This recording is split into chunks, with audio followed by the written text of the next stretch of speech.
All right, let's go ahead and get started. Welcome, everyone. Thank you all for joining us today.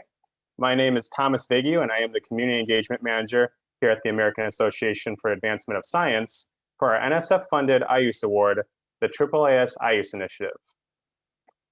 We are excited for today's workshop, Centering Identity, the Design of an Inclusive Teaching Course for STEM Faculty, featuring Dr. Tazeen Daniels, Dr. Bennett Goldberg, and Dr. Veronica Womack. Before we dive in, I have a few housekeeping notes. This presentation is being recorded. The recording will be made available on the AAAS IUSE website in the archives section of the Summer Labs page. A portion of this event will take place in the breakout rooms, and breakout rooms will not be recorded. Additionally, we have closed captioning for this workshop. You can download and view the full transcript by clicking the CC button on your screen. Also, we encourage you to join the conversation on Twitter throughout the IUSE Summer Labs by tweeting with the hashtag IUSEinsights. You'll see that in the top right of this slide. And if you haven't done so already, please do follow us on Twitter at IUSE Program or on LinkedIn. You can find us there by searching or using the social media buttons on our AAASIUSE.org website. Now, before we begin, I want to remind everyone that we have another workshop coming up next week. This workshop is titled Vision into Practice, an emerging theory of change model for integrating undergraduate research into departmental and institutional cultures. The workshop will take place on Monday, June 7th from 2 to 3:30 p.m. Eastern. We look forward to seeing you all there. And now, without further ado, I would like to turn it over to our presenters for today's workshop, Dr. Daniels, Dr. Goldberg, and Dr. Womack. Over to you. Thanks so much, Thomas. I'm going to go ahead and switch over to sharing my screen. Good morning, everyone, or afternoon or evening, depending on where you are joining us from. My name is Dr. Tazeen Daniels, and I'm an assistant director at the Center for Research on Learning and Teaching at the University of Michigan, and one of the many talented course developers for the project that we're going to share with you today. I'm joined today by my colleagues, Dr. Bennett Goldberg and Dr. Veronica Womack. Bennett and I will be taking the lead on presenting our materials today, and Dr. Womack will be in charge of answering questions in the chat and talking a little bit about her experience as a learning community facilitator for this course. So I just wanted to give you that background about who you'll be engaging with today. And as Thomas mentioned, we are going to try to make this as interactive as possible. But this is a workshop, and I know the three of us are very excited to hear ideas from the audience, as well as share with you some of the great initiatives and features that we have developed for this course. So with that being said, we definitely encourage you to use the chat as much as possible and ask questions there. Veronica will keep track of those. And we hope if we've gotten our timing right that we'll have a chance to answer some of those as well as leave you with a lot of contact information to follow up with us after the session is over. So with that, I will go ahead and share my screen. And Thomas, if I could get an enthusiastic thumbs up to let me know you can see everything, I will get started. Looks great. Perfect. Thank you so much. All right. So the title of this presentation is called The Design of an Inclusive Teaching Course for STEM Faculty, and specifically around centering identity. So identity is going to be a topic that probably a lot of you are somewhat familiar with. Perhaps it's very central to your work already, but that is going to be the running theme throughout our presentation today. I do want to acknowledge that we are part of a very large and talented group of individuals from across the country who have worked together over the last few years on this NSF IUSE funded grant. We've put names here in alphabetical order, but everybody here has really brought a range of expertise to bear on the project. And so you might recognize some familiar names on here as well. And if you do, please let them know how excited you are about the project we're going to share today. You'll also notice that we do have a range of institutions coming from public, private, R1s, community colleges, et cetera. And so that's one thing we're really proud of and we hope to build on is a very inclusive community of institutions that are involved and collaborate on this project together. So I do want to give you all a roadmap of what we're going to cover today. So one of our objectives is to really think about how aspects of the project that we developed can inform some of your own work as professionals thinking about inclusive teaching and inclusive practices in STEM education. And so we'll start with just some grounding of, what do we mean by social identity? We then want to talk about kind of the history of this project and an overview of the kind of goals and motivations for getting involved in this. We then want to move into thinking specifically about some of the more novel features of this project that might inform some of the work you're doing and perhaps get you excited to enroll in the course or to promote the course to your faculty and graduate students. We do have some preliminary data from the pilot, which ran this last year, and kind of give you a sense of what next steps might be if you want to continue to be involved with us. So that is a lot to get through in 90 minutes, I know, but we're going to be ambitious and run through it together. So as I mentioned, the crux of this project really is around social identity. And not just social identity kind of in a vacuum, but really contextualizing experiences of folks with diverse social identities against larger systems of power and oppression that impact the education system, as well as teaching and learning experiences. There are probably folks in this room who've dedicated their whole lives and written entire dissertations and books on social identity. And there's some folks who maybe just have a very cursory understanding. So I just wanted to offer a definition for us to hang our hat on, and then think through some of the caveats around social identities that I want you to hold in your minds and in your hearts as we describe our project to you.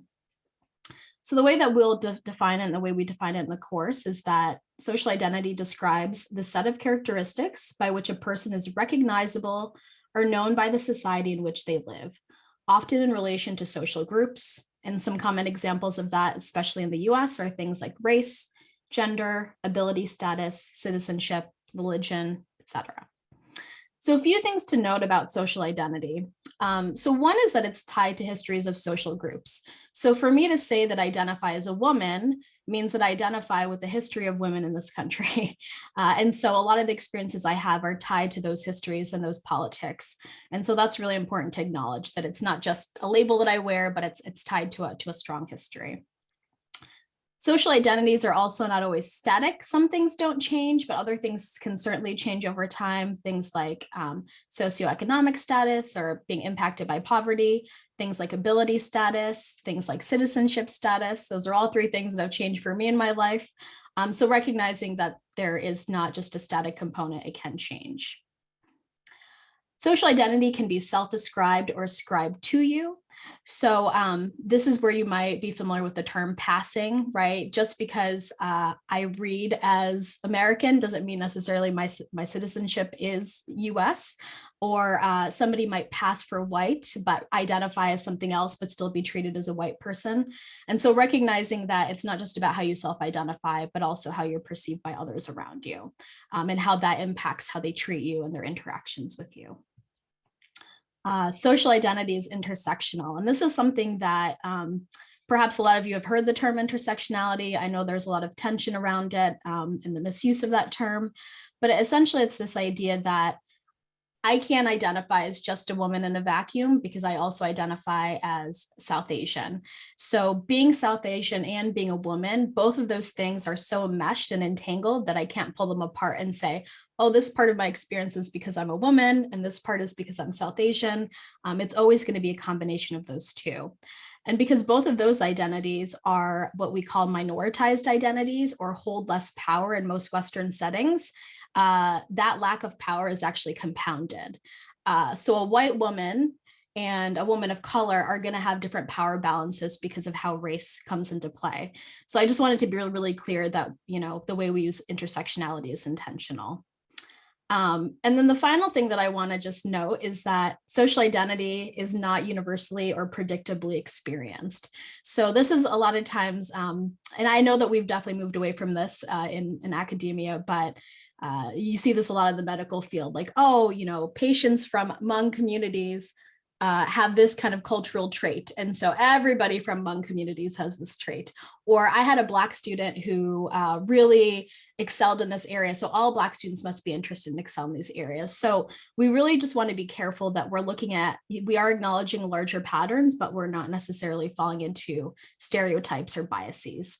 So these are just a few things about social identity that really just kind of scratch the surface. Like I said, people have written whole dissertations and taught whole courses about it.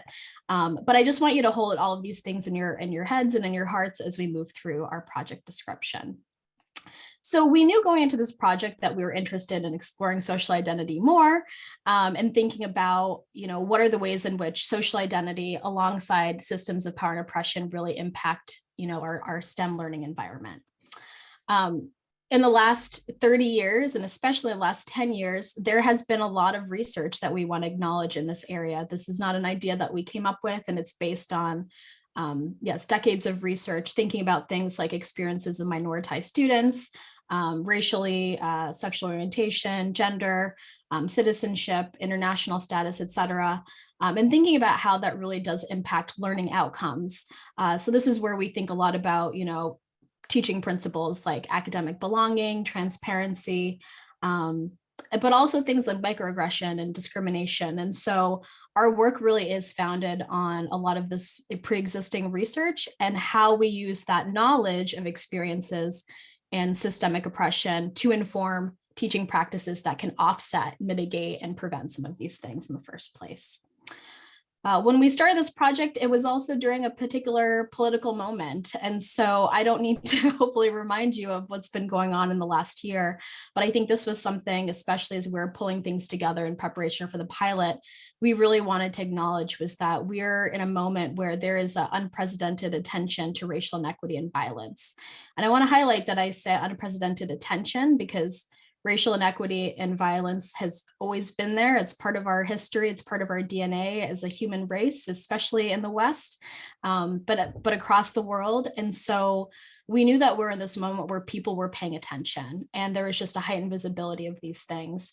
And I think people were ready for action in a way that they had not been before because of the combination of the pandemic, because of everything that happened with George Floyd, and countless other folks who are victims of racial violence and police brutality.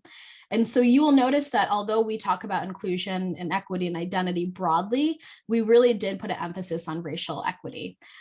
So our belief is that racial equity is kind of a key. And when you address racial equity, all other types of inequity are automatically benefited, and we develop pathways to building a more equitable society. And so we just want to acknowledge that this was also a big impetus for us as we got started with the project, especially in preparation for the pilot. So what we found was that we were in this moment where folks, and not everybody, but like more than none, there's a critical mass of folks who are no longer asking like, why should I teach inclusively, to like, oh, I have to teach inclusively, but I don't know how to do this, right? How can you help us? How can you get support? And for me and my colleagues who work at the Teaching Center at the University of Michigan, as well as across the universities we work with, we knew that this was a moment where we had people's attentions. And so moving from why to how was a big key. And I think one of the things you'll notice about our project as we go through it is that it really is not about just giving us a list of strategies, right? Here are like 20 strategies, and if you do these 20 things, you can teach inclusively. But it really is this ongoing, committed set of activities, practices, commitments that will help instructors develop an inclusive mindset. And this is a table actually from an article that a colleague and I published last year that's all about preparing inclusive instructors through transformative learning. So the idea that it's great, for example, right now that everyone's attending this workshop and you're going to get some ideas, but it really needs to be a sustained practice. So you have a set of principles and values that you build on, because you're not going to be prepared for every situation. And instead, what we're thinking is if you have those principles in mind, you can make those more informed decisions to be more inclusive in your teaching and in your interaction with students, which, as we know, is how we're going to create a more equitable society, because we need all hands on deck to solve the world's problems, especially in the STEM fields. So with that background, I'm actually going to go ahead and turn it over to my colleague, Bennett, to give you an overview of this actual project and what it looks like.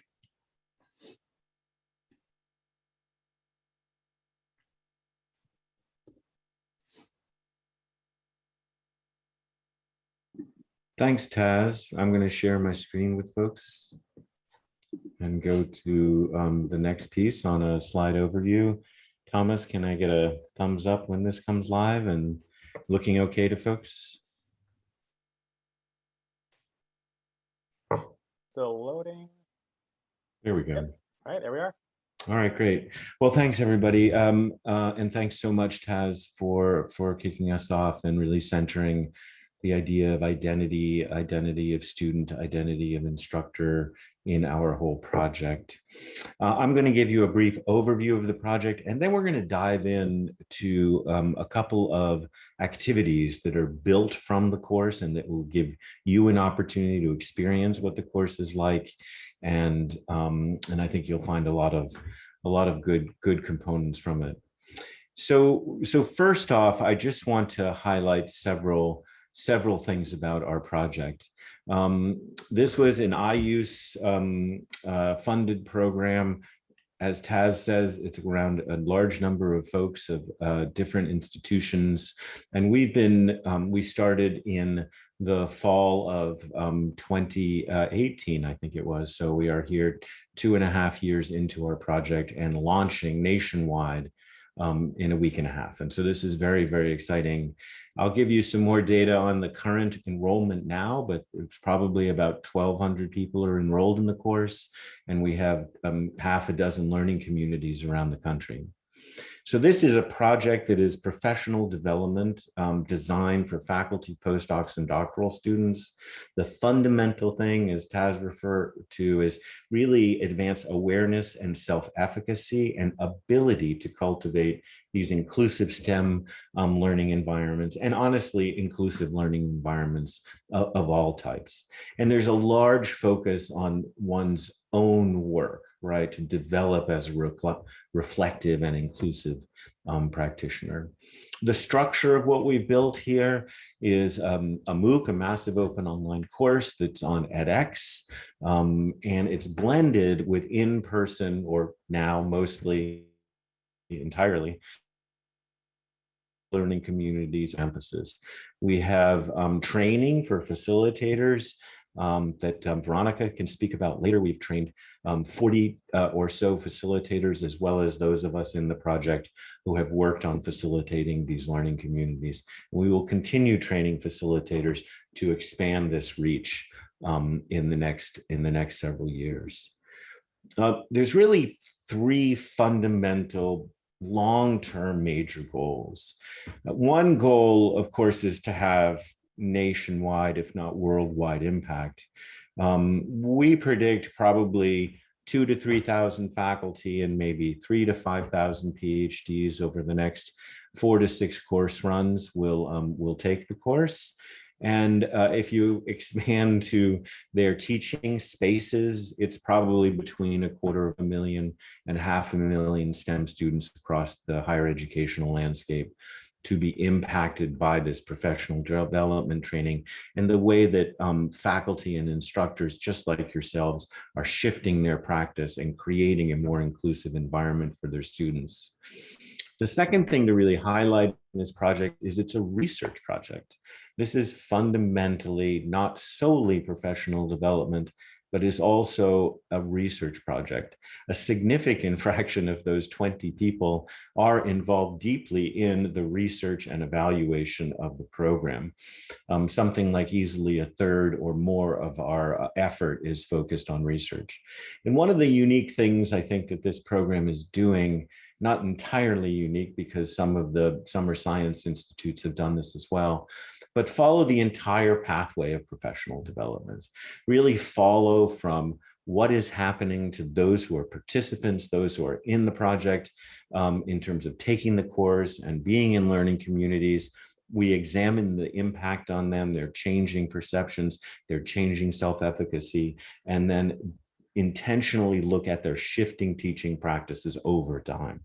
And so we enroll lots of people in the research aspects of it. There are, of course, surveys and focus groups and all kinds of follow-up. And then one critical additional factor is that we will also be doing surveys and other kinds of measurements of the students in the classes of those who take our course and enroll in the research practice.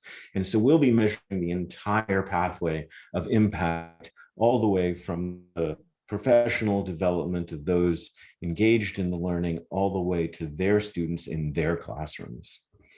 And then the third major thing, and I think Taz framed this very well, is this course is taking some significant risks. We create deliberate interactions, even in a space that is intentionally creating productive discomfort. And we want to do that at the same time as doing no harm. We really recognize that the way some of the things that we do and the skits that we show and the environments that we put people into can be difficult depending on one's minoritized or marginalized status. And we're very intentional about not making it the role of people who hold identities like me to learn from marginalized identities. So there are a number of aspects of our course that are deliberate interactions and pushing the envelope on the deep learning that is really necessary to create these inclusive classrooms. The last thing I'll leave you with as a framing is that our program, our project, has a large number of people, and it was one of our goals to work on ourselves, to be an inclusive community. And in fact, that has led to, some tough moments of all of us. And we've shifted the way we're doing the leadership in it. And it's now led by a group of 5 collaborative PIs. And part of that was also making sure that we had a very strong sense of community values, community principles that really underlied a lot of the content that we're developing, so that when we develop content, we know we're doing it from a set of core principles, ideas that we hold. And so this is just half of the core principles that we have. There's an open video halfway through the introductory module that shows many of us speaking through these core principles as a demonstration of working on these things. And so you can see from these core principles that we center the instructor and student identity, that lived experiences, identities, as well as how they're perceived, shape those learning experiences. And it's not the identities that students hold or instructors hold, but rather the systems of oppression that we need to work on, taking a social justice perspective.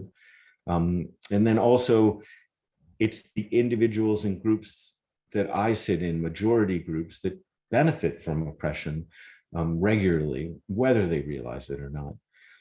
And then finally, it's our responsibility as instructors to work on this continuously, to create inclusive environments to reach all students and to treat all students with the opportunity of education in STEM. I am going to stop my share right now and kick it back over to Taz. Thank you, Bennett. So this is a huge project and there are so many very cool interlocking features of this, but because we have such a short amount of time with you all today, we highlighted, or we want to highlight 3 particular features that make this MOOC a unique experience. We know that there are other MOOCs and online courses that have come out in the last couple of years, specifically around inclusive teaching, whether it's specifically in the STEM fields or not, but we want to walk through some of those with you. And this is going to be the part that is a bit more interactive. So the 3 features that we're going to talk about today are the local learning communities, the use of embodied case studies, and the use of affinity spaces in these course interactions. So I'm going to start with feature 1, which is local learning communities. And the challenge that we're trying to address here is that not every campus or even department has the same needs or priorities around inclusive teaching, right? There are some institutions where there's a lot of infrastructure and support already built there. And then there are other places where really they're just kind of getting started when it comes to thinking about what does an equity-minded educational approach look like. And so our response to that was to use a model of local learning communities, which is based on other projects that I know my colleagues have been involved in. And so I just want to run through some of the benefits of being involved in a local learning community. And I will also highlight that this is an optional part of the course. So some folks are MOOC only, they just take the online course and they interact through discussion boards and reflections.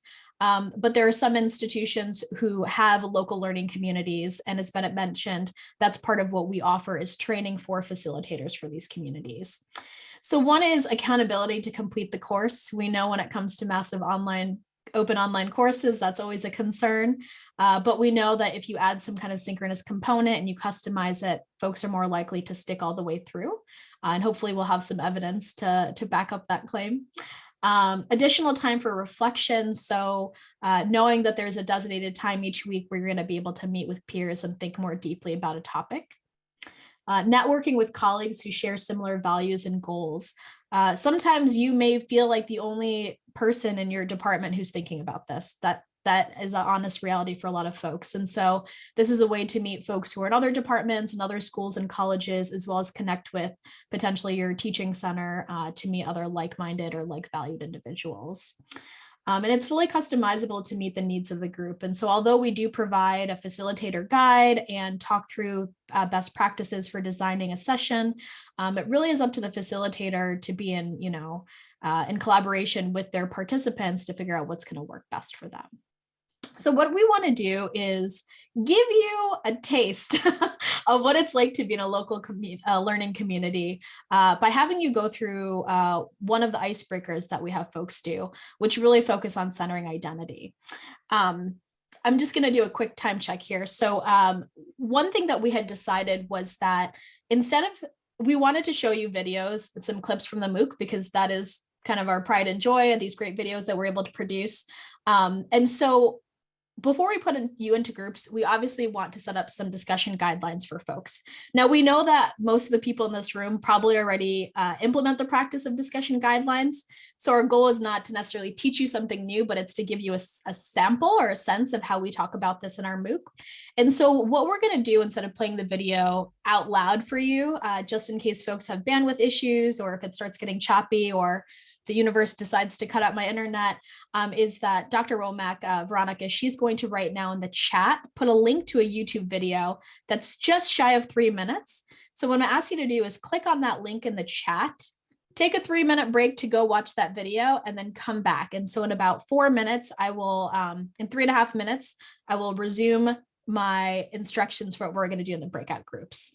So Veronica, have we put that in the chat? It's right there. So go ahead and click on that link and we'll meet you back here in about 3 minutes. Wonderful.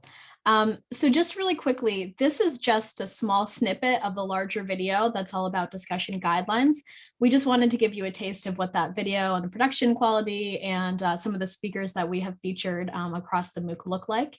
And please know that there are many other discussion guidelines, I'm sure many of which you're familiar with, that you use in your own work that we want you to hold as we move through the first activity of the day. So the first activity we're going to have you do is a choice of one of 2 icebreakers, because people may or may not feel comfortable with a group of brand new people, but you're going to be meeting with the same group a couple more times throughout the day. So the first option is an activity called Story of My Name. And so in this activity, we would invite you to share a 1-minute story about your name. So how you were named, what your name means, what it's like to have your name. Do you have nicknames? Has your name changed over time? And in the MOOC, I actually give an example of my name story, which is, very personal and private to me, that I shared. A couple of my colleagues also shared theirs as well. But it takes a lot of vulnerability to talk about your name. So that's one option you have. The second option you have is to share a meaningful object. And so with this prompt, you would either physically show an object from your space that holds some significance to you and explain why, or if you can't come on camera or you don't have the object nearby, describe an object that holds something, some meaning close to you and expresses who you are. So an example for me would be, if you can see, there's this beautiful painting behind me that's actually quite tall. It's about 4 feet tall, that my partner painted of my mother, who is a traditional Bengali dancer. And so that was a gift for me to decorate my office when we moved back to a fully remote environment. And so by me sharing this object, you've probably learned a little bit about my family life, about my background. And the fact that every time I look back into my background, I see my mother, and that makes me smile. So with that, you have the choice. Everybody gets 1 minute. Our breakout group should be about 4 people per room. So this activity shouldn't take more than 5 minutes. So please introduce yourself and then pick either story of my name or meaningful object. And Veronica, if you haven't already, please go ahead and put that prompt in the chat. And then Lauren, send those folks off into their breakout groups, and we'll call you back. We'll give you about a 1 minute warning when it's time to come back. So make sure that you share that space equally. All right, see you all in about 5 minutes. Okay, so I would love if we could get people off the microphone and talk and raise hands and debrief this whole activity. But we don't have time. The good news is that if you sign up for the course, you will actually get to do story of my name, and in a learning community have a lot more time to really debrief this activity and think about it. But what I'd love to do instead is to do a quick chat report out. So in the chat, answer 1 or 2 or a combination of these questions. Is just to give you some food for thought. But what did you think was the benefit of centering identity and building community within your group? Because you will be meeting with these folks 2 more times over the next hour together. So what was the benefit of sharing something about your identity, and how might you use this activity in your own teaching? Or if you do use a similar activity, what have been your results with that? So that's what the prompt is. Veronica, if you could, actually, no, I'll leave this up for just a moment. So what was the benefit of centering identity, and how might you use this activity in your teaching? So because we have a lot more to get through, I will leave you to put that in the chat, and I will move on to the second feature. So, oh, I forgot to animate this one. So if you could ignore the benefits of the embodied case studies and focus on the challenges first. So one of the challenges we know when it comes to thinking about identity and experience is that it's hard to talk in abstractions, right? We know that there's data when it comes to student retention rates, and we've heard some stories from folks, or maybe you have your own stories when it comes to less than positive experiences in the classroom that have to do with racism, sexism, ableism, et cetera. But it's hard to talk about those in a group or a collective setting without some common point of reference. What tends to happen is that either we're too nervous about it, and so we never really dig in deep and talk about it, and we talk about it in abstractions, or we like to pretend that those things happen somewhere else and never in our classrooms or in our institutions.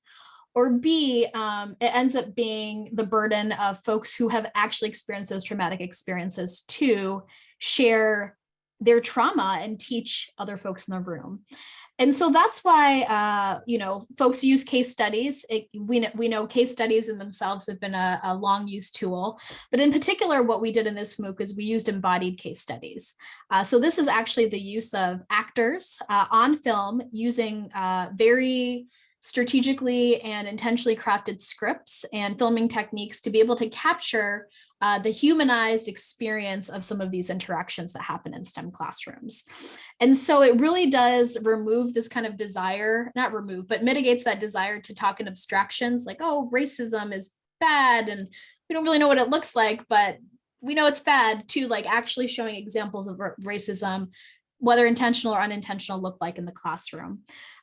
These videos also provide a shared point of reference without burdening minoritized students and instructors to do the teaching. In fact, we use paid actors who are paid equitably and are professionals, and so that is really important. And we also take very, very good care of our actors and allow space for processing and for them to be collaborative in script writing. So there's a huge consideration of ethics when it comes to working with those actors. It presents and honors differential experiences to show how impact does not always equal intention. And so by following characters in a particular scene, you might relate to one and say, oh yeah, like I could see myself as that student, or, oh yeah, that's definitely happened to me. And it shows how the kind of interaction collision of those stories can lead to unproductive or even harmful moments, whether people intended it or not. And being able to see those things side by side really allows you to unpack and pull apart, right? Without getting caught up in who's the protagonist and who's the antagonist. Because most times it's not as clean cut as that. And the last thing that I'll say is that these are very hard to make and hard to facilitate videos. And so we have a very talented group of folks. Dr. Sarah Armstrong, who's our creative director for our theater program at the University of Michigan, along with Stephen Poon, who runs all the videography for the entire MOOC, and with his team at Northwestern, have worked really hard to not only create these scripts, but also edit them and come up with a very careful framing language. Because honestly, some of these are very hard to watch, especially if you start to see your own stories unfold in those embodied case studies. And so it requires a lot of intentional framing and to prepare viewers from the potential harm that they might experience. And so what we're going to do now is offer you an example of a short clip from the MOOC that's around teamwork. And so I also want to offer the caveat that, like, these are supposed to evoke feelings and emotions, and for some, it will feel much stronger than others. And so if you need to take a break after you watch it and step away from the next activity, we certainly want you to take care of yourself. But the other thing is that for some folks, you might just feel like, wow, this is so cool. Can I share this with other folks right now? Can I use this as a teaching tool? And we ask that for now, please don't use this clip outside of the context of this workshop. We are very deliberate in how we frame it in the MOOC, and how I'm framing it right now. Without that context, this actually could turn from something productive into something unproductive. But if you do sign up for our MOOC and you join the local learning communities, you will have access to those videos to be able to see them and to be able to experience what it's like to go through a prompt together. So with that being said, I am going to give you what would be the prompt that we would give our learners. So they would watch this video, and the question for them would be, imagine yourself as an observer in this classroom, watch the interactions carefully. What challenges do you see occurring in group work, and how might those challenges be related to the choices made by the instructor? That's what we would want you to think about, but instead, I want you to just watch the video and think about what kinds of emotional or cognitive responses you're having to it, right? Is this something where you see yourself in this? Are you like, oh, this would never happen in my classroom? So don't worry too much about dissecting the video. Just think about how you're responding to something like an embodied case study. And then we are going to get into breakout groups and talk about how you might use embodied case studies as a tool in your own teaching and your own practice. So Veronica, if you could go ahead and put in a link to that video, we will go ahead and give you about 5 minutes to watch that, and then we will pull us back together. Okay. So I will just share that I did get a number of direct messages from folks saying that this video feels very familiar to them. So I just want to acknowledge that, yes, indeed, the embodied case study did what it was designed to do, which was to help people really understand and see the human stakes. So before we get us into breakout groups for the next activity, I just want to acknowledge the fact that you might be in a breakout group with somebody who had a strong emotional response to this. And so instead of having you talk about those emotional responses, that's completely up to you if you want to share. I want to allow that space for processing, but I want us to be able to think about this as a tool, right? Because although we've shared our name stories and our meaningful objects, it doesn't mean that we necessarily have crossed this threshold into like absolute vulnerability with each other yet. But think about what was the effectiveness of using an embodied case study. So what kind of conversations might a tool like this enable that just talking about statistics and facts around teamwork might not? And also what kinds of help or what kind of skills could it help you, could it set up for you to support others in developing? Meaning, how could we use this to help develop faculty in their teaching practices, especially around teamwork and group work? So with that, I'm going to have Lauren go ahead and open the rooms back up. Veronica, if you could put that prompt in the chat for folks before she does that. And take about 4 or 5 minutes in these groups. We'll send you that 60-second warning again when it's time to come back. Again, thinking about what is the value of using embodied case studies in terms of a tool to help prepare educators for inclusive teaching. If you have any questions, let us know. I know a few folks did drop off the call, and so Lauren might be doing some behind the scenes combining of groups just so you have a few more folks to talk to. So take a moment to just introduce yourselves if you have some new folks in the space. All right, so as folks are coming back in, I'm going to go ahead and share the chat report out question. So it's the same question that you were supposed to discuss, which is what kinds of conversations might a tool like this enable, and what skills could it set you up to support in developing in others, specifically faculty or future faculty that you're working with. And thank you again for letting me just kind of very quickly incognito pop into those conversations. I was not surprised nor disappointed to hear that some of you were actually talking about the case study and what were some of the emotions that it invoked. That's the point. It's almost like you can't help it, right? But I do want to think about kind of taking a step back.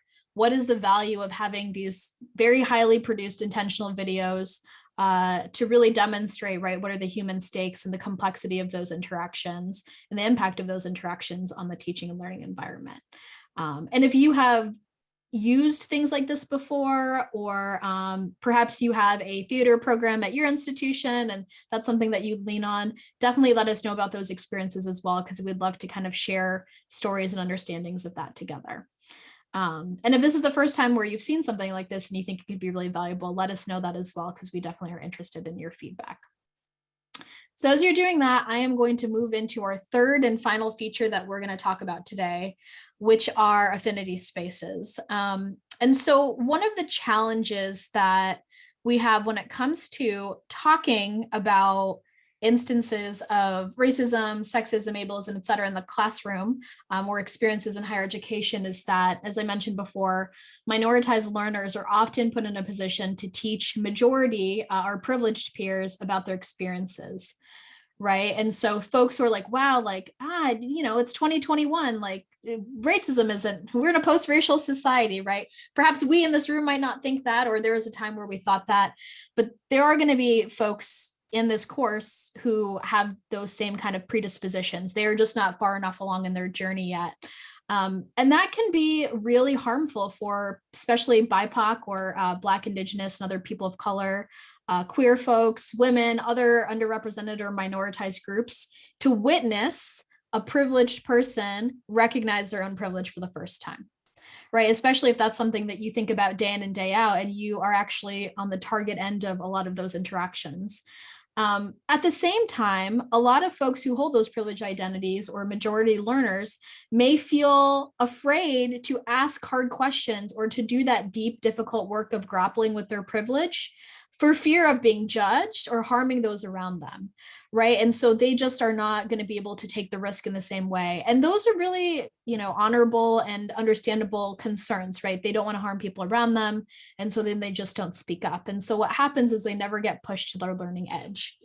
And so one of my colleagues, Dr. Don Gillian Daniel, who I think is actually one of the participants in this workshop today, he's at the University of Wisconsin-Madison. He and I, we were the co-leads for Module 2, which is on instructor identity. We thought, wait, is there a way for us to actually create affinity groups or affinity spaces where people who share similar identities can talk, unpack, process, and support each other on this journey as we go through some of these difficult scenarios and realizations. And so we were able to implement that in the pilot, so I'll talk about in a moment, but the benefit is that for majority learners, right, people who hold privileged identities, it offers them a space to question deeply held assumptions and biases without harming others. And they can also learn from others on similar journeys, right? Like, yes, I used to also think that way, but this is what helped me really move past that hurdle. Or here's how I dealt with recognizing that, wow, I hold racist assumptions and I didn't know that about myself, and, grappling with that sense of morality or the ethical self. And so they can support each other without having to cause harm to those around them. It's the same, not the same thing, but there are also benefits to minoritized learners. So it offers them a space to process or validate experiences. So a lot of times, I know for myself, I used to think, oh, this is a very TAS specific problem that only I experience. And then when I learned about systemic racism, I was like, oh, it's not just me. It's not my fault. There are things that are barriers that are placed to hold me back, or ways that we've been trained or educated to make it more difficult for me to be successful in certain ways.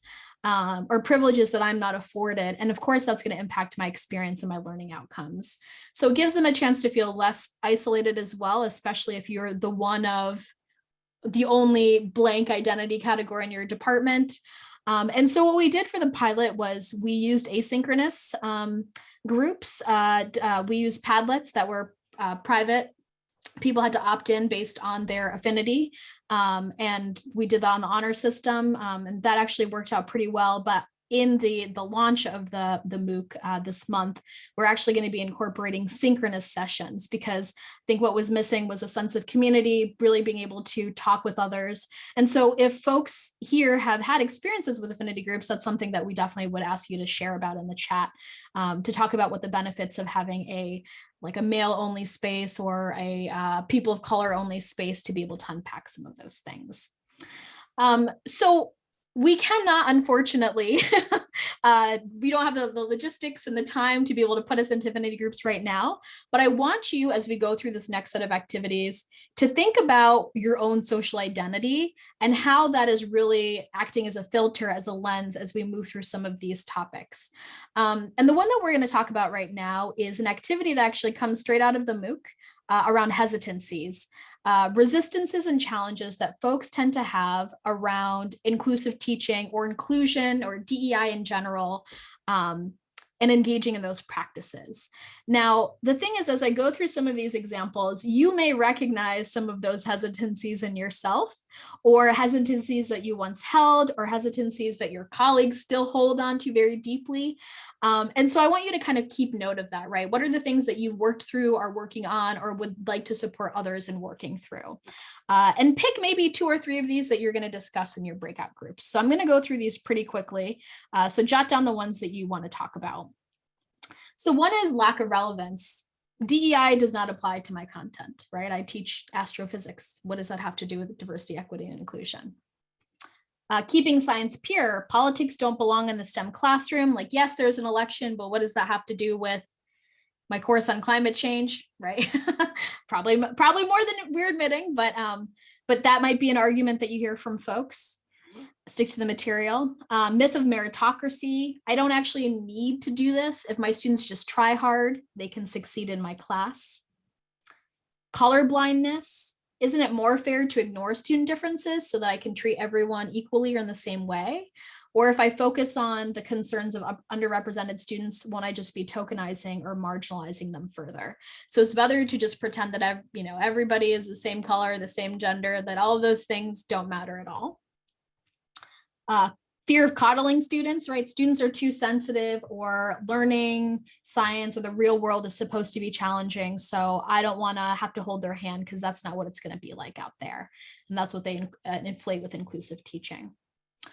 There are also some structural challenges and cultural challenges along with hesitancies. So for example, lack of time. I have so much material to cover that I don't have time to also focus on diversity and inclusion. Lack of confidence. I know this is important, but I don't have the necessary skills or knowledge to talk about sensitive or controversial subjects. I'd rather avoid it altogether than do it wrong. Emotional fatigue. I'm already doing disproportionate labor on DEI, and I'm tired, I'm drained. And that is a real thing. You can imagine how social identity might impact whether or not you fall into that category. Fear of being perceived as biased or self-serving. I don't want to be seen as self-serving because of the identities others perceive I hold. Well, of course, Taz cares about DEI and spends time. She's a woman of color, like it's self-serving, as opposed to thinking broader about how the work I'm doing is a service to my institution, to higher education, not just to myself. And finally, for some folks, it's a fear of repercussions to your career. I don't know how my involvement with inclusive teaching will impact my tenure, student evaluations, or perceptions among my peer, my service load, et cetera. So those are some of the hesitancies, along with many, many others that we talk about in the MOOC. And when we do this as a learning community activity, we actually do this as a Jamboard. And sometimes it's Google Docs. We let the facilitators decide how to do it. To avoid some of those logistical barriers for this workshop, what we're going to ask you to do in the next activity is to pick maybe 1 or 2 hesitancies and think about why they are what you would consider the most common in your department or in your field, and why.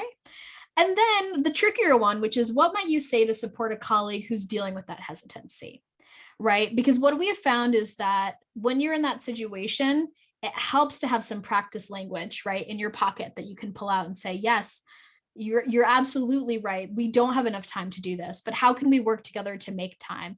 Where is it in our syllabus that we fit it in? Maybe it's not class content, maybe it's, you know, in the way that we frame our teaching principles or practices. So I want you to do a little bit of that work. So I'm going to give you about 5 minutes in your breakout groups to talk about this. And then when you come back, what I'm going to ask you to do is reflect on how your social identities influenced the ones that you picked, and that your perspective on this, right? Because we're all coming from different vantage points. And then to also think about how this conversation could have been different, potentially richer or productive in different ways if you weren't in mixed groups and if you're in affinity groups. So Veronica, if you could put those instructions in the chat, and then Lauren, if we could go ahead and put folks back in their groups, and we'll see you back in 5 minutes. All right, folks, I think people coming back in the next T-8 seconds. So I did put the chat to report out question. So this one I'm going to make optional. I mean, they're all optional. I can't force you to. But if this is something that you would rather just send me in a direct message, because I'm asking you to reflect on your own social identity and positionality, feel free to do that. And I'll make sure if I read through them, your answers will be de-identified in any way that I read through them. But I want to know, like, how did you think about your own social identity in terms of the hesitancies that you focused on? Right. And also in your conversations with your colleagues, and what might have been the benefit of being able to talk to other people who share some intersectional social identities with you, right? So if you were the only woman in your group, what would it be like to speak to a group of women about this particular hesitancy? Or what would it have been like to talk to a group of other people of color or South Asian folks or immigrants about that particular hesitancy? And if you've been involved in affinity spaces at all in your time in academia or even outside of academia, let us know, or let me know directly what that has been like and what have been the advantages for you. So with that, that concludes our 3 features section. And Ben is going to share just a little bit about what we've learned through our pilot, as well as some ways that you can get involved in this course moving forward. Thanks, everyone.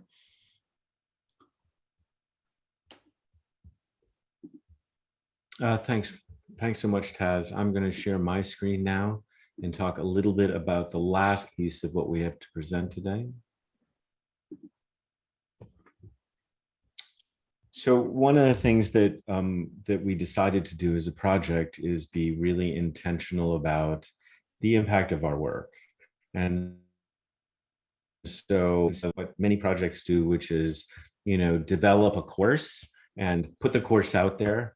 We ran a pilot, a really intentional pilot. And this was run in the fall of 2020. We had 70 participants, approximately, you know, 80% of them were faculty, but we had graduate students and postdocs as well. We had 2 communities that were asynchronous only, and then we had learning communities, 2 at Northwestern, 2 at Wisconsin, I think 1 or 2 at Michigan. So there were learning community element and elements of asynchronous components in the course. And what we really tried to do was we wanted to examine this principle of do no harm to make sure that, you know, people are growing in their own awareness and appreciation, as well as their ability to speak to colleagues as they do, and for these conversations to be appropriately facilitated. I want to highlight the research and evaluation teams that did a great deal of this work. As I said, it's a fairly large group of Gina, Lucas, Tim, Judy, Julia, Sophia, and Veronica in that group. And then, of course, the classical things that you might want to do when you're doing research and evaluation in a pilot, learning gains, course structure, content and format, and all of that. And the structure of our pilot was fairly comprehensive. We had module level feedback and overall course surveys, pre and post things. We linked survey elements through classical and validated scales. Some of the survey elements were co-created from the learning goals with the people who built them in the modules. And then in the learning communities, we had the learning communities facilitators reflect and focus groups with some of those facilitators. And then, of course, we have a lot of direct response, right? There's a lot of places of reflection, both in private spaces in the course content itself, as well as in more public places in discussion boards. And so we examined all of that as well. Our response rate for the pre and post course surveys is 83%. Post survey is 51%. So we were able to do pre and post matching. Approximately, as I said, 85% participated in a learning community, and the distribution was fairly typical for a STEM course like this. It was approximately 80. I think it was about 66% white male, I'm sorry, people who identify as white, and then approximately 40% distributed across a range of other demographic identities. 80% of those folks who gave us feedback were in learning communities and participating in it. So just very quickly on a very couple of things, we look at things like awareness, and there were 31 items that looked at awareness. And across all 31s, there's significant pre-post gains. The awareness the three things that were most highlighted in those awarenesses things are things like the common challenges, hence the hesitancy activity that you just went through, and strategies to learn more about your students, and things about how positionality and identity are central. We looked at things like confidence. People talked about how they were encouraged social belonging in their course. They had gained confidence in using inclusive design principles. And then we saw some less gain areas or no gain inability to address one's own biases. And so we hopefully have addressed some of that kind of work. We looked at a range of other things on reflection, ability to implement, and then overall self-report on impact and satisfaction. And again, we got relatively high results on a lot of this pilot data and preliminary findings. And one thing I wanted to just highlight here very briefly, and I'll give you, say, 15 or so seconds to read this, but here's the kind of reflection that you see in the course of participants around this activity of hesitancies. And so, hey Siri, set timer for. Okay, 15 seconds and counting.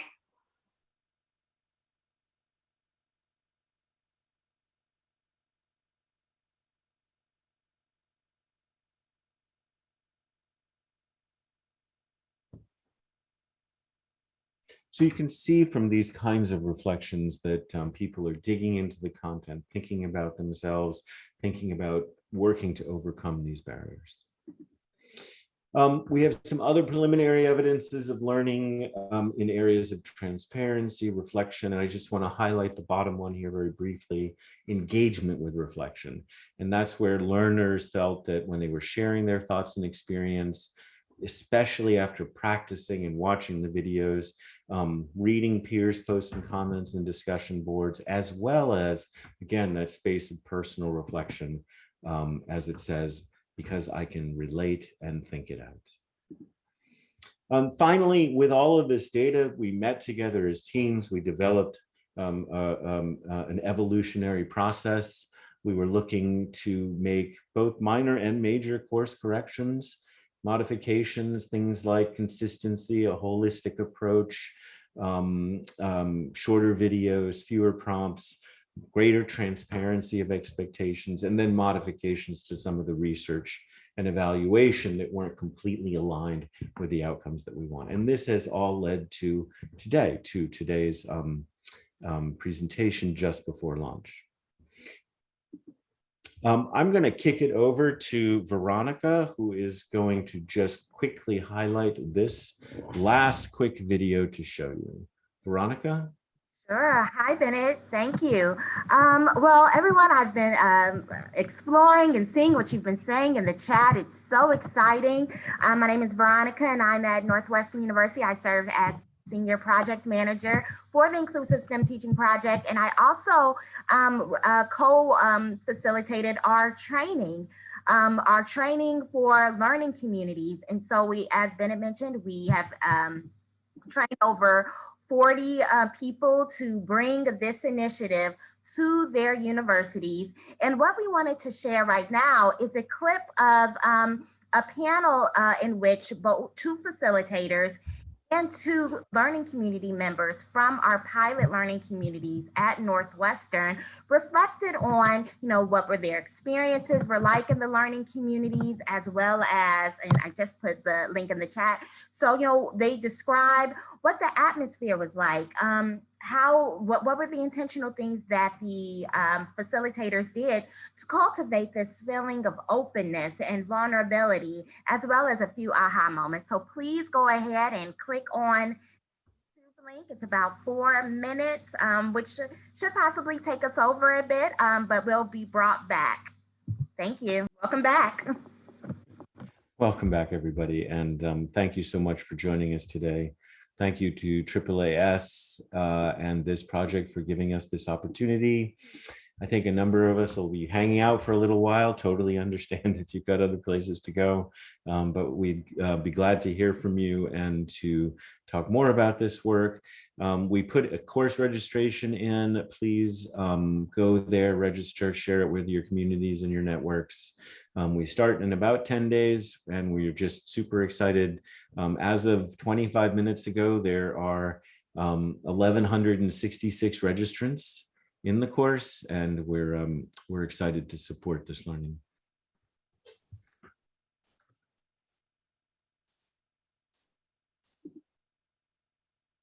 Great. So with that, I just want to say thank you very much for the fantastic and engaging workshop that you all have put on today on such important issues that are really at the center of improving undergraduate STEM education. So thank you, Dr. Daniels, Dr. Goldberg, and Dr. Womack for leading us in today's workshop.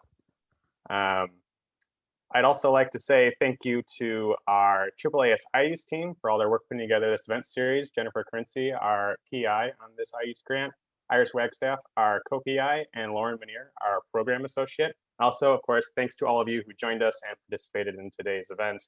Thank you for joining us. We do have a post-event survey link, which we are dropping in the chat right now. We will also send around via email. Please do fill out that survey. It'll only take a quick minute, and we really value your feedback. It does help us out a lot. And additionally, a recording and the presentations, I saw a couple questions about that. We will have those posted on the website first thing next week. And as a final reminder, we hope you join us for Vision into Practice, an emerging theory of change model for integrating undergraduate research into departmental and institutional cultures. Once again, that's taking place on Monday, June 7th at 2:00 p.m. Eastern. And thank you all for joining us today. We can hang around for a moment, but thank you, and we look forward to seeing you at the next Summer Labs event.